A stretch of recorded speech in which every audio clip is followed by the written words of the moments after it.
Prieš pat invaziją į Ukrainą Rusija ir Kinija paskelbė, kad jų partnerystė neturės jokių ribų.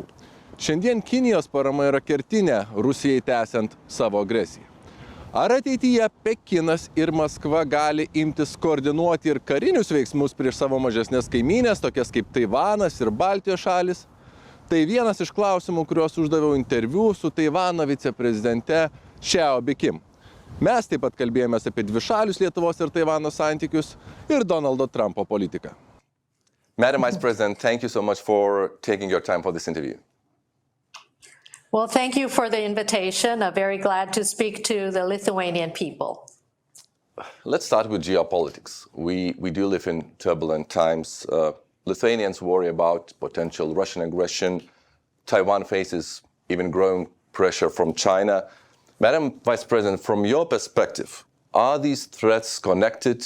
Do you see signs that there could be cooperation between Beijing and Moscow? Well, I agree with your view. These are very turbulent times, and geopolitically, it is very complicated.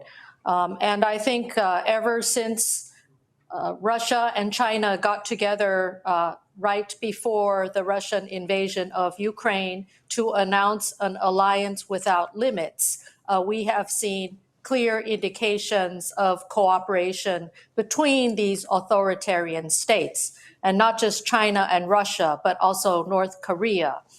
And given that Lithuania and Taiwan are both freedom-loving democracies located next to aggressive authoritarian countries, I think it is important that we address this situation together.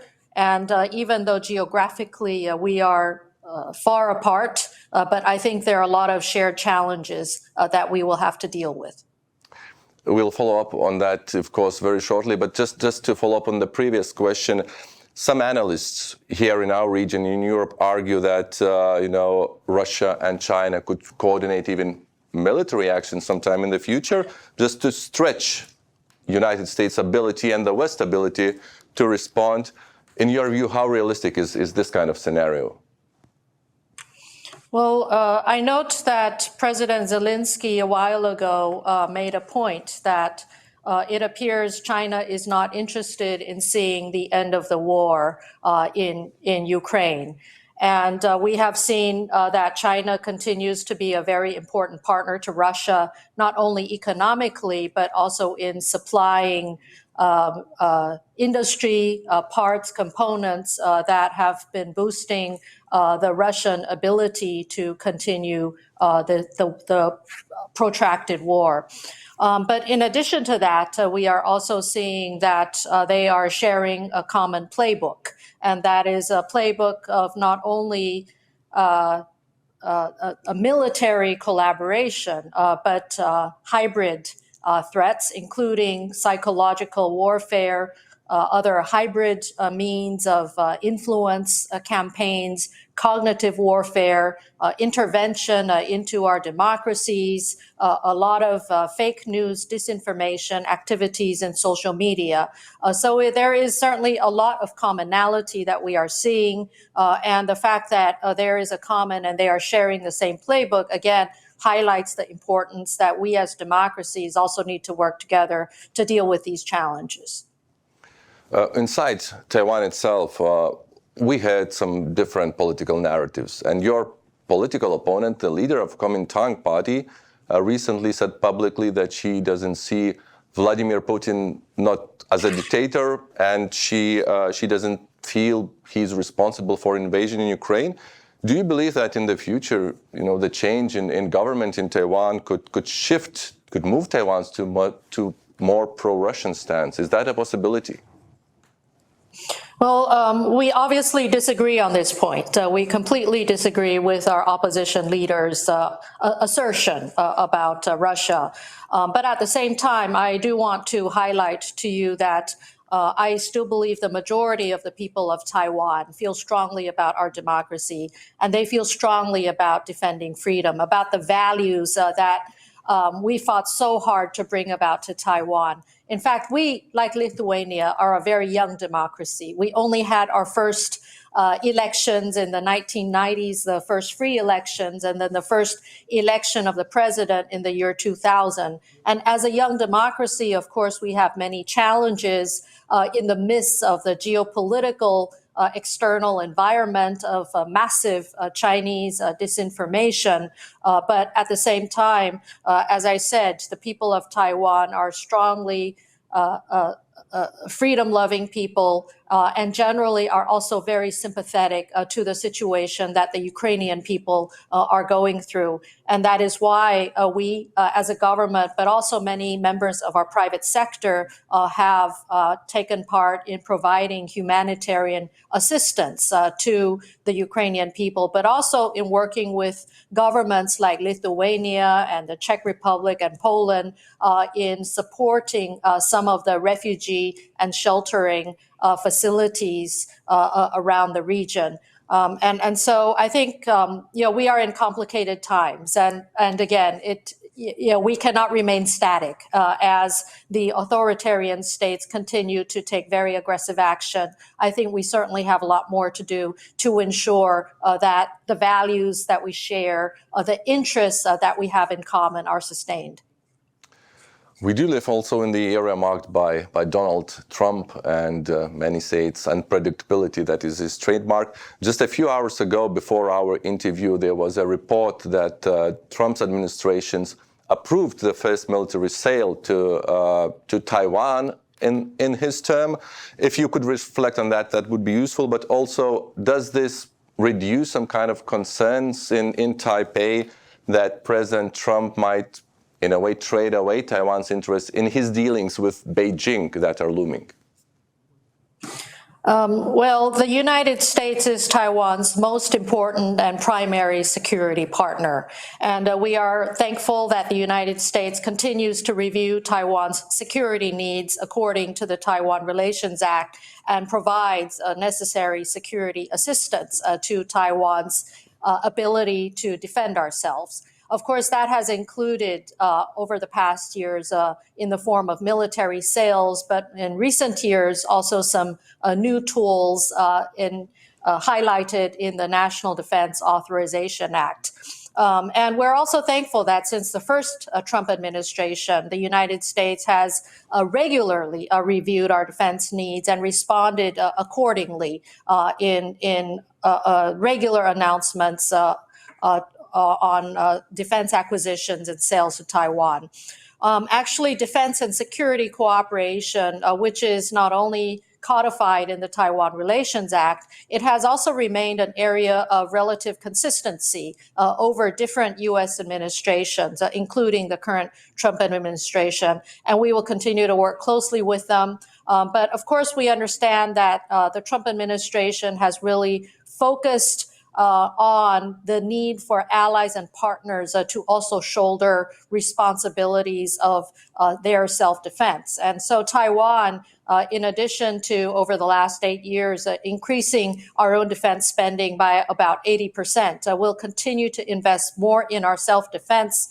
We aim to meet 5% according to NATO standards by 2030. But more spending in self-defense is not the only effort that we are doing to defend ourselves. A number of reforms, such as extending our conscription service, improving on training, and also working on broader whole of society resilience. All of these demonstrate Taiwan's determination and commitment to defense.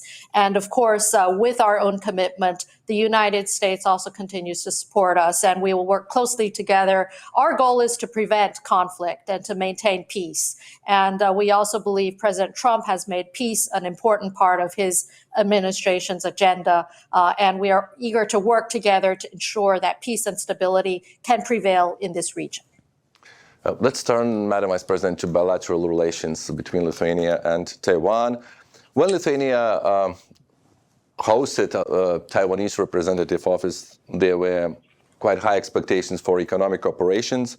And now there are some critics who say that these expectations were not met, especially in semiconductor sector. At the same time, I'm hearing that some investments may come. Taiwanese bank is expected to enter Lithuanian market. Drone cooperation, military cooperations is in the makings. What specific and concrete investments would you say can be expected in the nearest future, in 12, in 24 months? Yeah, so I think Lithuania and Taiwan are new partners to each other. Just a few years ago, very few people in our two countries knew much about the other. But I think in the context of all the issues we just discussed, including the authoritarian threat to democracies, we have come to grow a greater degree of appreciation for each other's support and for the partnership. But being new partners, our businesses are also actively getting to know each other and how our economies and our strengths and weaknesses can complement each other in fortifying each other. I believe we will continue to be force multipliers, and there's certainly a lot more potential to build our relationship. And I do want to highlight some areas of success. Lithuania is actually very strong in lasers. And together, Lithuania and Taiwan established a joint fast laser center, a research and development center that has already achieved added value in our industries and contribute to very important aspects in the broader semiconductor supply chain. And I think we can build on strengths like this and continue to evolve.